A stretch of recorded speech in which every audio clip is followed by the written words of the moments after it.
Hello everyone, you are watching Ed Plus Home Twitter, and in this session of Indian Polity and Constitution, we will study Article 161.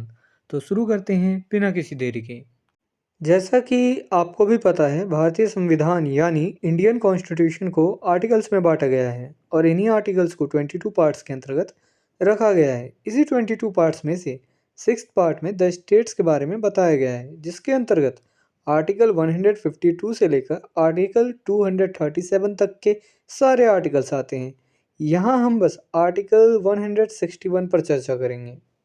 Article 161 part 6 के chapter 2 के अंतर्गत आता है। Chapter 2 basically the executive से related है। यहाँ मैं पहले कंटेंट को इंग्लिश में रीड करूँगा, फिर उसकी मीनिंग आपको हिंदी में समझाऊँगा ताकि आपको कंसेप्ट ज़्यादा से ज़्यादा समझ आ सके। Article 161 talk about powers of governor to grant pardons, etc., and to suspend, remit, or commute sentences in certain cases. Article 161 में क्षमा आदि देने और कुछ मामलों में सजा को निलंबित करने, माफ करने या कम करने की राज्यपाल यानी गवर्नर की शक्ति पावर पर चर्चा की गई है।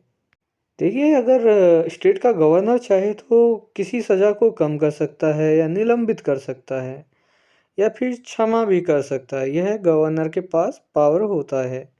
तो इन्हीं के बारे में थोड़ा डिटेल में डिस्कस करेंगे आगे की स्लाइड में। The governor of a state shall have the power to grant pardons, reprieves, respites, or remissions of punishment, or to suspend, remit, or commute the sentence of any person convicted of any offence against any law relating to a matter to which the executive power of the state extends. किसी राज्य के governor के पास किसी मामले से संबंधित किसी भी कानून के खिलाफ किसी भी अपराध के लिए दोषी ठहराए गए किसी भी व्यक्ति की सजा को माफ़ करने, रेस्पीट देने, रेप्रीव देने या सजा को निलंबित करने, रेमिट या कम्यूट करने की शक्ति होगी, जिस पर राज्य की कार्यकारी शक्ति का विस्तार होता है। देखिए, गवर्नर के पास कौन कौन से पावर्स होते हैं उनके बारे में डिटेल में यहाँ पे लिखा हुआ है। मैं एक एक करके सबको पढ़ूंगा और आपको समझाऊंगा। देखिए, पार्डन्स का मतलब होता है सजा और दोष सिद्धि दोनों को रद्द करती है और अपराधी को सभी सजा और अयोग्यता से मुक्त कर देती है। एक तरीके से सभी सजाओं से माफ़ कर देती है अपराधी को, कुछ भी जो भी उसने किया है उसे मुक्त कर देती है। अपराधी है लेकिन उसको सजाओं से मुक्त कर देती है और कोई भी सजा हो और दोष सिद्धि हो उससे मुक्त कर देती है। इसका मतलब होता है, ये पार्डन का मतलब होता है। कॉम्यूटेशन मात्र एक प्रकार की सजा को हल्के कैरेक्टर की दूसरी सजा से सब्स्टिट्यूट करता है। मान लीजिए किसी को फांसी की सजा दी गई, तो फांसी की सजा ना दे करके उसे दे दिया गया कि उम्र कैद की सजा, तो सब्स्टिट्यूट कर दिया ना कैरेक्टर को। सजा का जो है कैरेक्टर बदल दिया, सजा को कम नहीं किया लेकिन कैरेक्टर बदल दिया, तो ये होता है कम्यूटेशन। रेमिशन सजा के कैरेक्टर को बदले बिना ही सजा की मात्रा को कम कर देती है। अब मान लीजिए किसी को 14 वर्षों की सजा दी गई, अब उसे 14 वर्ष से कम करके 7 वर्ष कर दिया गया, तो यह सजा के कैरेक्टर को नहीं बदला लेकिन सजा को थोड़ा सा कम कर दिया, तो यह होता है रेमिशन। रेस्पीट का अर्थ होता है किसी महिला अपराधी की प्रेगनेंसी आदि को देखते हुए निर्धारित दंड के बजाय कम सजा देना।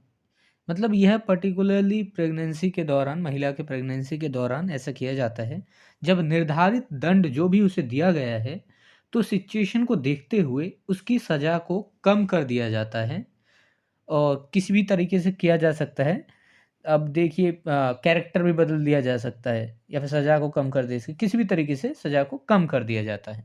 रिप्रीव का अर्थ होता है किसी सज़ा के एग्जीक्यूशन पर रोक।